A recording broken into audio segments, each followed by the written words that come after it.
各位朋友大家好啊，这个安克的140瓦的充电器，我们的评测视频受到大家非常热烈的欢迎啊，每一个平台基本上播放量都是非常高的，咱们也不去投什么流量那些，咱们的频道只走自然流量，关注我的粉丝基本上都是自然进来的，所以说我们的视频必须要做的详细一点，而且拆解一个视频内部的所有的元器件和内部的电路资料，我还要去收集整理，然后做成文稿，这样的话我们的视频才会做得很详细。所以说让大家等久了，请大家担待一下。喜欢我的视频的朋友们，记得一键3连，点赞关注投币走起，你们的支持就是我更新的动力。这根数据线咱们拉力测试已经做完，我们先看一下这个拉力测试的过程。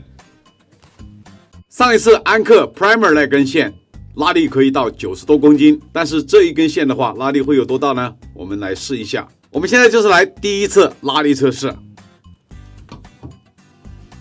这一次仅仅是把外皮拉破了，我们再来一次测试。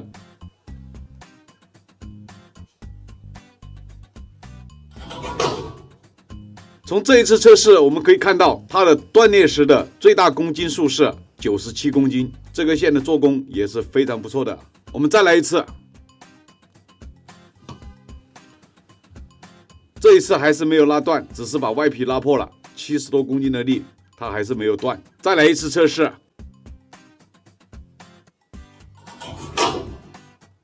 这一次拉断的公斤数是94公斤左右，94公斤的拉力把它拉断了。安克的线材做工非常的不错，我们把它拆解开，看一下内部的线芯。我们把这个线材切开，给大家看一下它的横截面。这是这根线材的横截面，大家看一下，线芯还是挺粗的。这是线材编织网的细节，这个编织网的话，肯定比不上上一次拆的 Primer 那根的编织网。这是线材的外皮，它是采用的，这个不是采用的硅胶了，这次是采用的 PET 的材质。这个是作为屏蔽来使用的一层黑色的纤维布，然后这个就是它内部的线芯，这个则是内部的抗拉的纤维绳子，一共使用了7根，2根很粗的负极线，2根红色的线缆为正极的线缆，白色和绿色为低加低减线，黄色和蓝色为 CC 线和 VCOM 线缆。数据线的护套外壳也是采用了铝合金的材质，我们把这个外壳把它切开，这就是这个数据线的铝合金护套外壳。剥开外壳以后，内部还有白色的塑料进行包裹，而且这个线材上面的钢印大家看一下，外面这个白色的塑料把它清理了以后，这里有一颗 eMarker 芯片，然后这一边的话就没有芯片，负极线很粗的2根焊在这一边的，这边也是积极就是负极，这一边就是它的数据线缆的焊接，这是正极线，2根线并在一起焊的，焊点非常的大，外部没有钢套进行保护。数据线内部这一颗 eMarker 芯片4亿型号 IP2133，来自成立于2014年一家以电源管理芯片快充协议芯片的研发和销售的公司——深圳英吉新科技。这是一款支持 USB Type-C 2.1 标准以及 PD 3.1 规范的 USB Type-C 电子标签芯片，为 CC 线缆应用提供完整的解决方案，支持数据烧写，方便开发，支持烧写保护，保证数据安全。芯片具备高集成度与极简 BOM， 有效减小整体的方案尺寸，降低 BOM 的成本。这是数据线内部的低加和低减线缆、CC 线缆和 VCOM 线缆，内部都是采用的镀烯线铜丝，每一根线内部都有抗拉纤维。这2根则是红色的电流传输正极线缆，一样的采用的镀烯线铜丝，内部也有抗拉纤维。这是数据线的负极线缆，双层缠绕的模式搅合而成，内部一样的有抗拉纤维，而且每一根线缆内部都有一根双绞线。这就是这一个安克140瓦速显充电器内部自带的一根充电线，大家觉得这根线做工用料怎么样？我们现在就是开始拆解这一个140瓦的充电头。由于这内部是有一个显示屏，这一个面板，我们先把这个面板给它取下来，看一下内部的构造，看怎么从哪里用切割机把它切开。这内部都是双面胶粘上的，我们直接用解胶剂滴进去，把这个胶给它软化了，我们直接用刀片把它撬开。这就是拆解下来的一个外壳，这里有一个铜箔，用来进行触摸控制的。触摸弹簧的话就在这个地方。这内部有这么多紫色的颜料是什么东西啊？我也搞不懂了啊。这解胶水下去的话，把这个颜料的颜色全部都浸泡出来了。这个前面板应该也是粘上去的，我们把它敲开，直接就可以撬开。它是采用双面胶粘的。这里是焊接的缝隙，我们直接把这个盖子把它切开，把内部的电路板给它拿出来。这个材料用的很厚啊，我们切了半天，切的差不多，我们直接把它撬开。折叠插脚采用2根导线进行连接到主板上面。我们挑一下这个里面，这个里面肯定有胶粘住的，再把这边挑开一下，然后我们用钳子把它拔出来。屏幕上面有双面胶粘住的，大家看一下，这内部都灌满了这种散热硅胶。拆解这种充电器有触电的风险，请大家不要模仿我们。我们拆解这些大功率的充电器，我们都会进行放电操作。为了大家的安全，大家还是不要模仿我们。这个散热片采用的是黄铜的材质，跟前面拆的2款奥海都是用的一样的材质。我们刚刚焊接下来，但是这上面没有什么温度。如果是铝片的话，你这里焊接，整个铝板全部都是非常的烫。这个的话就不一样，这种材质起不到散热作用。为了充电器更好的散热，铝片和紫铜是最好的选择。这种黄铜会起反作用的。先给高压电容我们放一下电，免得把我打了一跳。这个是插头部分，充电器两面都贴有散热的硅脂贴，把这些胶全部清理干净，给大家展示一下这个主板。这是我清理出来的一堆散热用的硅胶。这个麦拉片是作为初级和次级隔离用的，这里还有一个小麦拉片，这是用于2个供膜电感之间的一个隔离。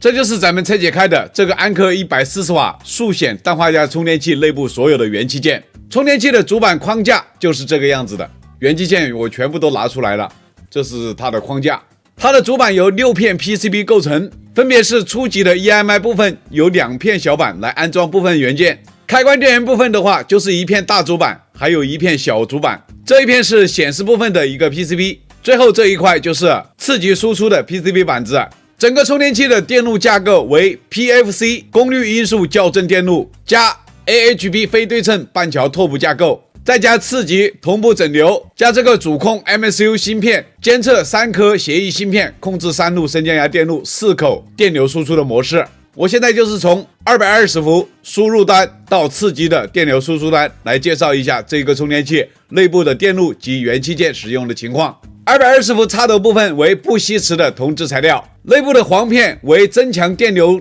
传输的双触点接触模式，并且这个触点上面还涂有润滑油。整个结构用这一片塑料盖板加2颗螺丝进行固定。这一部分电路为充电器的初级 EMI 电路，增加2块小板来安装部分的元器件，因为这个内部空间太紧凑了。输入端棕色的塑封保险丝来自成立于2003年聚焦中高端电子电力保护元器件的公司东莞市贝特电子。这颗保险丝是贝特电子932系列慢熔断塑封保险丝，规格是5安，耐压250伏。保险丝的旁边为第1级供膜电感，电感内部的磁芯为绿色，用气泡线和绝缘线2种线台进行扰制，外部套有热缩管进行保护，并且这个供膜电感底部还有电幕进行固定。黄颜色的安规 X2 电容来自成立于2007年一家专注于电容器研发设计和生产的公司东莞市微庆电子。这款电容的规格是 0.33 微法，耐压275伏。微庆电子官网没有这一颗电容的资料下载。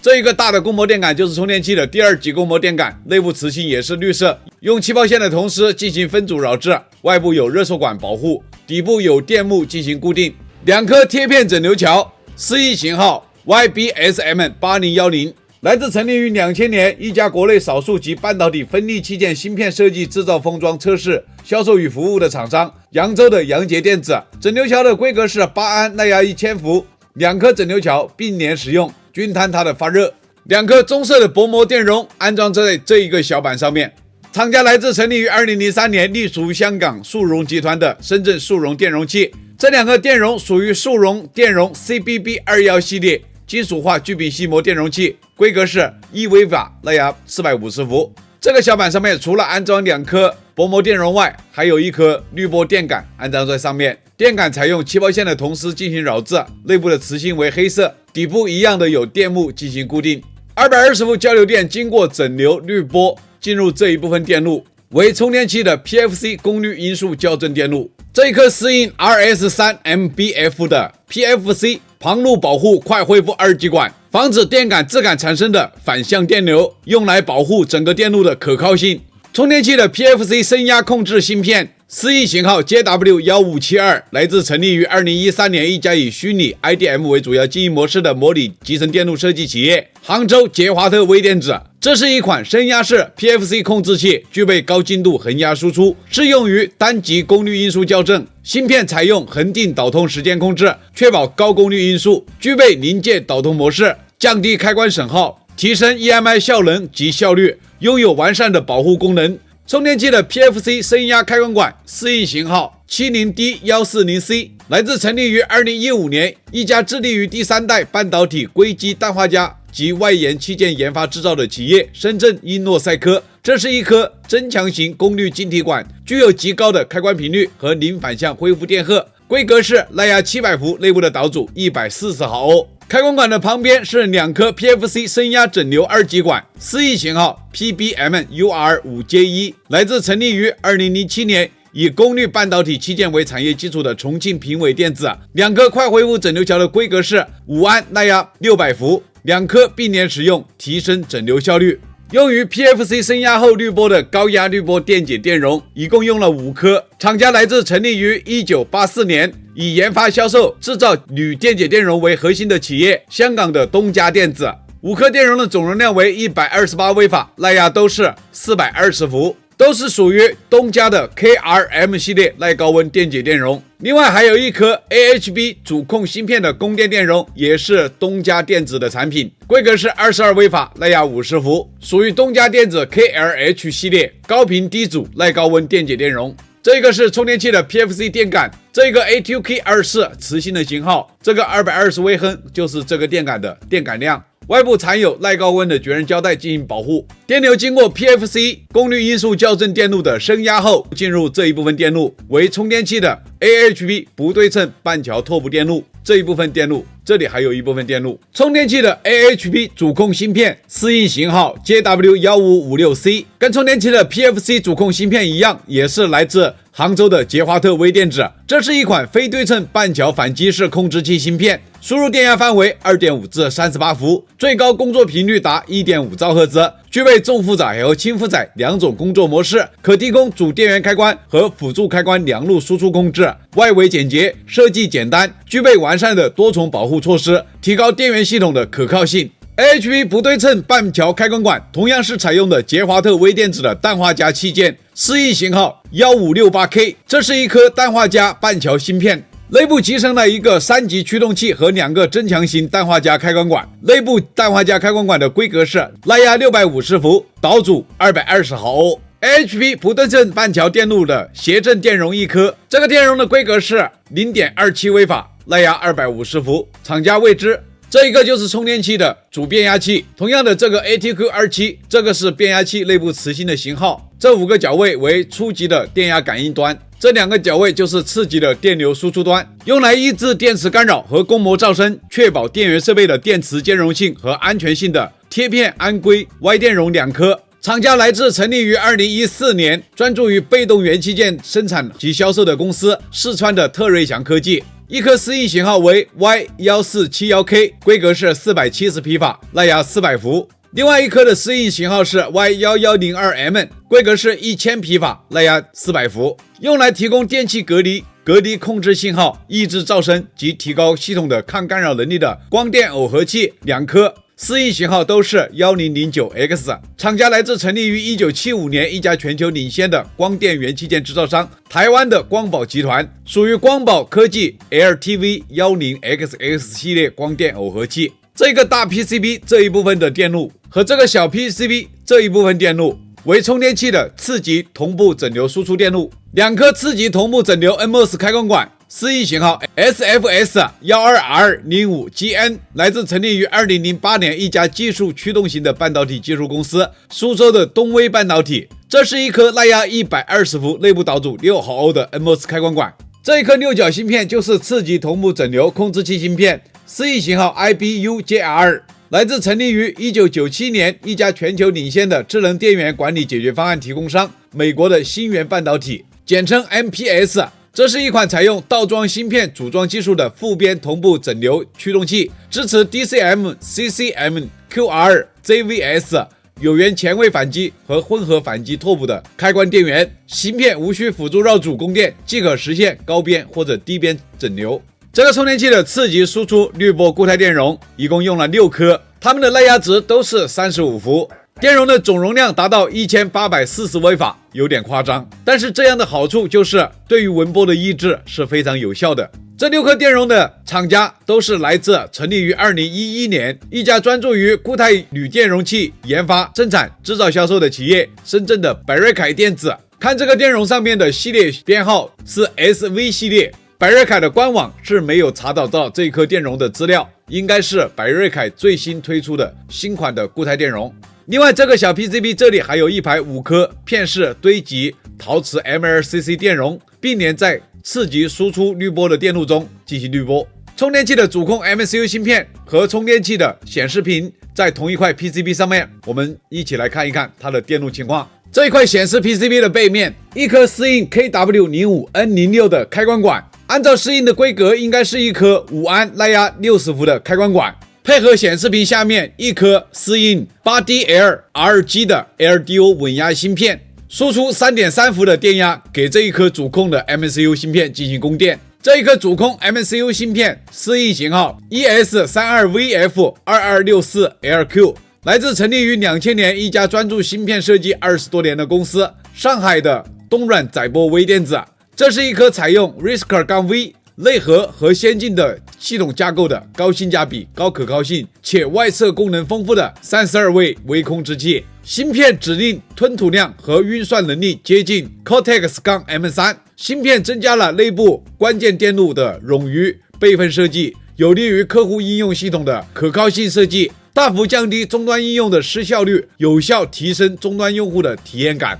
这一颗芯片适应型号 PY25Q64HA，来自成立于2016年始终聚焦领先的非易失性存储器芯片的公司——上海普软半导体。这是一颗超低功耗带串行接口的存储芯片，这个芯片配合主控芯片进行快速数据交换，提升显示屏的响应速度。这里还有一颗芯片没有查到厂家，适应型号是 230A， 这是一个控制屏幕显示方向的陀螺仪芯片。这一块由 MCU 芯片进行驱动显示的 TFT 全彩的显示屏，它用双面胶粘在这一个 PCB 上面，这一根弹簧为显示屏触摸控制的一个弹簧。这一块小板就是充电器的电流输出部分，为3路升降压电路，控制4个充电口进行电流输出充电，而且3路升降压电路的架构一模一样，很少见的使用3颗一样的协议芯片，我在这里就一起介绍了。3路升降压电路使用的电感，内部的磁芯全是黑色